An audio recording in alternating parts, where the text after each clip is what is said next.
Your website is killing your business, and that's not just some hook I use for social media. Because the reality is, business owners have a cheap website that's no different than a leaky bucket. They send people to it, and within the first few seconds, they're already planning to leave. However, on the other hand, you have businesses with websites that immediately feel premium. Someone lands on their page, and they know they're sticking around. Now, after designing well over 500 websites for brands like NBC Sports and Boston Dynamics, I've learned what these premium websites have in common. And in this video, I'm going to break down the 7 rules they need to follow. This way, you know exactly how to create a premium website that not only looks amazing, but converts into new customers. Now, the first rule, and probably the most visible tell between a site that feels premium and one that doesn't, comes down to color. Premium websites use 2 to 3 colors maximum, a primary one, an accent, and usually a neutral. Gradients, if they exist at all, stay within a single hue. Cheap websites do the exact opposite. There are multiple shades of blue, accents that change between pages, a gradient that transitions between 2 completely unrelated colors. These pages look busy because they are, and unfortunately, busy never feels premium. But the key to making your website feel like it's a cut above the rest isn't just choosing better colors, it's having color discipline. Because in this case, less is always more. In fact, it acts as a brand confidence signal. Just think about the biggest brands and how they stay consistent with colors. For example, Amex Black Card doesn't use 10 different colors, it uses 1. Or Coca-Cola, it's just red and white, that's it. The restraint signals exclusivity and premium position even before you see writing on it. And that's the same rule that's applied to a premium website. A distinct, simple, instantly recognizable color palette that people can consistently associate with your brand or your business. But either way, the next rule that we need to talk about is motion. And this one operates at a level most people don't even consciously register, which is why it's so powerful. See, motion is the first thing that your brain processes when it lands on a page. Your visual system is wired to detect moving objects before everything else, which means your website's animation choices set the tone for the entire user experience. Now, premium brands understand this better than anyone, which is why they use motion to guide, not just because they think it looks good. I'm talking about subtle scroll animations, smooth hover transitions, basically restrained movement that keeps people scrolling and engaged. On the contrary, cheap websites use motion as decoration. They've got looping heroes, sliding testimonials, bouncing CTAs, and animations that your brain reads as noise. None of it feels intentional, and it makes the difference when it comes to how your business is perceived. Just think about how Apple uses motion on its product pages. A single element that moves exactly at the right moment in exactly the right way to keep you engaged. It feels thought out and actually improves your experience on the site, which is exactly what premium websites should be aiming for. Now, if you want to see exactly where your website's falling short and get a specific, prioritized plan to fix it, all you have to do is apply for a free website improvement plan using the link below. If you do, we'll have one of our web experts go through your entire website and present a comprehensive plan on how to turn it into a consistent source of revenue. From there, we'll also be able to help you implement these changes if that's something you're interested in. And we'll do it using the same process we've implemented for brands like 23andMe, Boom Supersonic, and NBC Sports. So if that's something that you're interested in, hit the link in the description below. All right, next up, rule 3. This one's going to feel a little counterintuitive if you've been struggling to make your website feel premium because it involves white space. And what I've seen is that often businesses will make the mistake of overcrowding their web pages. Otherwise, they feel like they're not using the space that they're paying for, so they fill it up. A hero gets a subtitle, then a paragraph, then a badge, then a video, then a form. By the time they're done, there's no room left to breathe. And the fact is, that impulse to fill every section actually comes from fear, specifically fear that there isn't enough on screen that the visitor won't see enough and care and bounce. The problem is, fear is exactly what makes your website feel cheap. When you pack your hero with 12 elements, you're not communicating value, you're communicating panic. A packed hero is essentially saying, I have to try to convince you and show you everything before you leave, while a premium website says the opposite. Their web pages are usually simple, clean, and let their product or service do the convincing for them. Just take this homepage for example. There are only 4 elements above the fold and plenty of empty space around them. Yet, it still seems like the message gets a ton of value across without having to throw everything at the visitors as soon as they land. And overall, it makes the entire page feel much more premium. All because it doesn't feel like the company is trying too hard to keep you reading everything that they have to offer. All right, so let's talk about white space for a minute.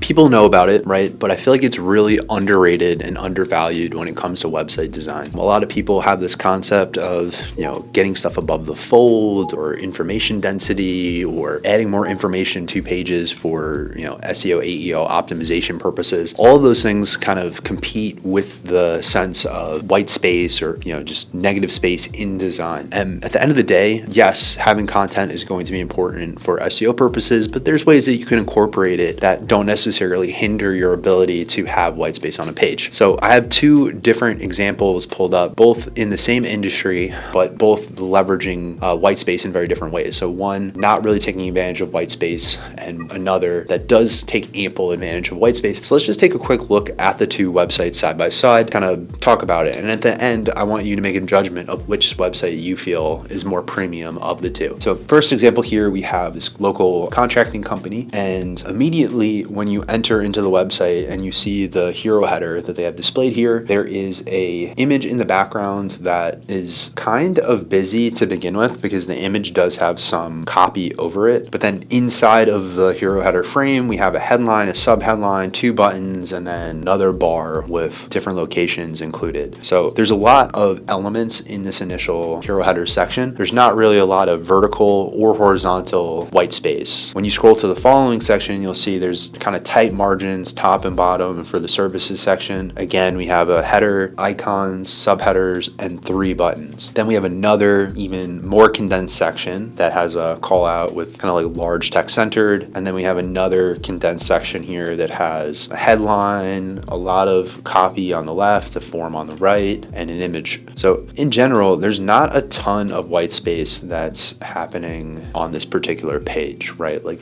each section is pretty jam-packed full of information, and it's a very short scroll from top to bottom. If we flip to this other example from Hit Contracting, you'll see quite a different experience from the hero header perspective. So the visual in the background is a video, which if not done right, can be really overwhelming. But in this case, because it's really B footage and there's not a lot of like things that you need to hyper focus on, it does an effective job of being in the background. There's a single headline and then a single call to action with, dominant color. So, initial visuals here, there's ample horizontal white space. There's also ample vertical white space in this particular section. When we scroll to the next section, you'll see we are introducing a headline and a paragraph, but it's just a headline and just the paragraph. So just 2 elements that are being displayed here, again, with some good ample vertical and horizontal negative space. When we get to this other section, there's more elements, but if you notice, again, there's like a good deal of white space that separates these sections so that you're having a bit of a break before you get to the next section, opposed to the other example where they were much more condensed and much more on top of each other. So when we scroll to this section, you can see we focus in on the projects that they have available, and then we have a good deal of white space before we scroll into the next section that has information here. So as you'll see from top to bottom, even though there's a lot more information on this homepage overall, the way that it's broken up and the way that it's displayed gives a lot more space between sections so that the information that you get in any of these individual frames isn't necessarily overwhelming. In the previous example, they actually have less information on the page overall, but it feels more overwhelming because there's less utilization of that space in between sections and space within sections to allow for white space. So I would love for you to drop in the comments,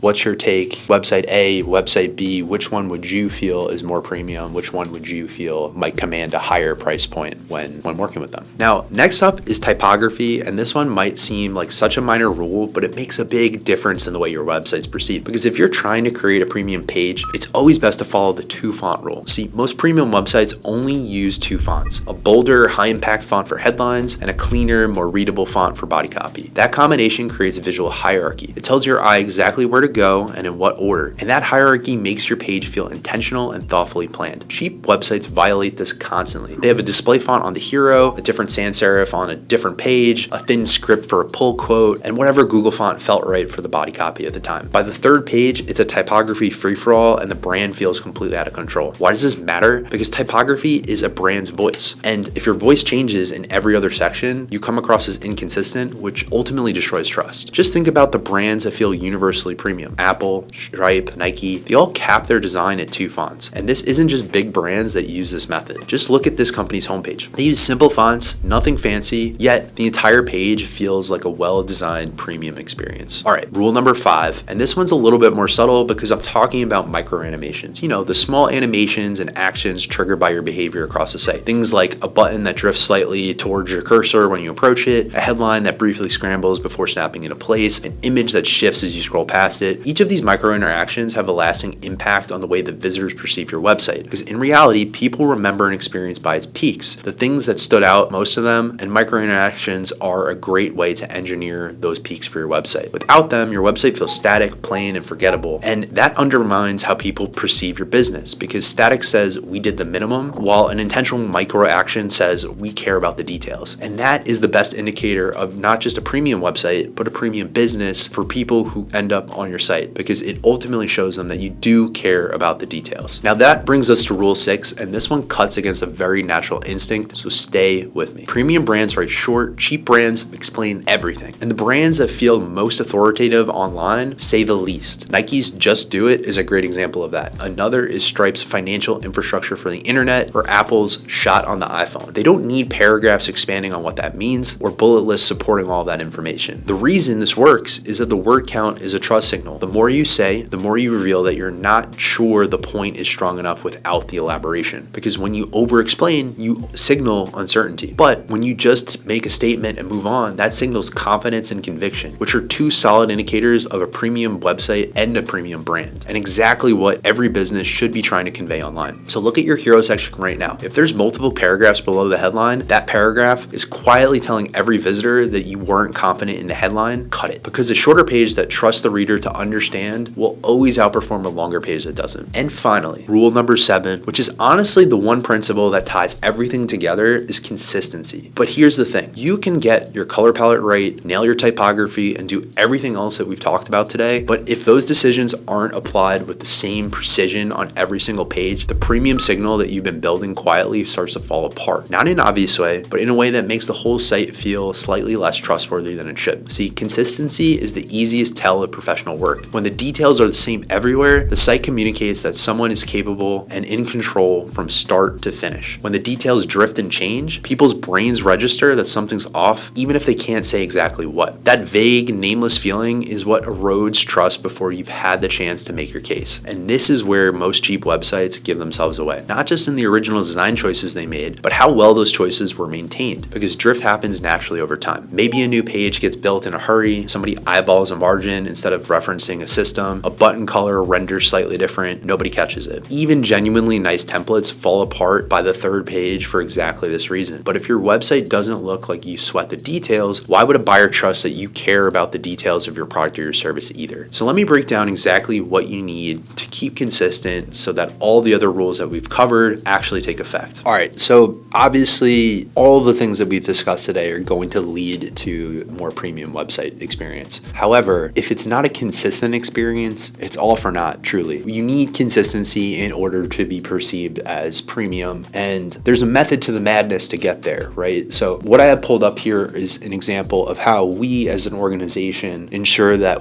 each one of our builds are consistent, and it comes down to frameworks. So each website that we build, we establish a series of frameworks for all the key elements on a site. So things like colors, typography, buttons, spacing, down to even like the most minute details like inputs like checkboxes, button variations, even down to pagination. So it's really important to have all of those details outlined in a document. In this particular case, we actually use a tool that connects to developers so that we can see some of the development insights on these elements. So it's not just a visual representation, but there's also a code representation presented as well. But that level of scrutiny is what ultimately will allow you to have the visual consistency you need throughout the site. And even though you have one of these frameworks, it's also imperative that you have checks and balances in place when creating the site, that there's some quality assurance that gets placed on top of it. So having a really strong QA team and a really strong set of QA tools will also enable you to have that consistency. And again, it's not a one-time instance, it's a continual thing. So, if you're redesigning your website day of launch, you obviously want everything to be consistent day of launch. But as time goes on and you continue to maintain the site, these types of frameworks need to continue to be referenced, both in terms of the creation as well as the auditing and the quality assurance that comes after the fact. Without these types of frameworks in place, it's really, really hard to understand how this is going to be consistent at scale, because now you might be getting into individual pages and comparing and contrasting. So it's really important to take a step to put together frameworks like this with your website. That way you always have a really good North Star as a reference point in terms of, yes, this is how this is supposed to look. This is how this is supposed to come together. This is how it's supposed to feel. And those are the 7 rules most premium websites should follow. But just knowing what premium websites should look like isn't the same as actually designing a website that hits all those notes. And I've seen a lot of people try to do it manually, but really struggle to get them right, which is why I decided to test if there was a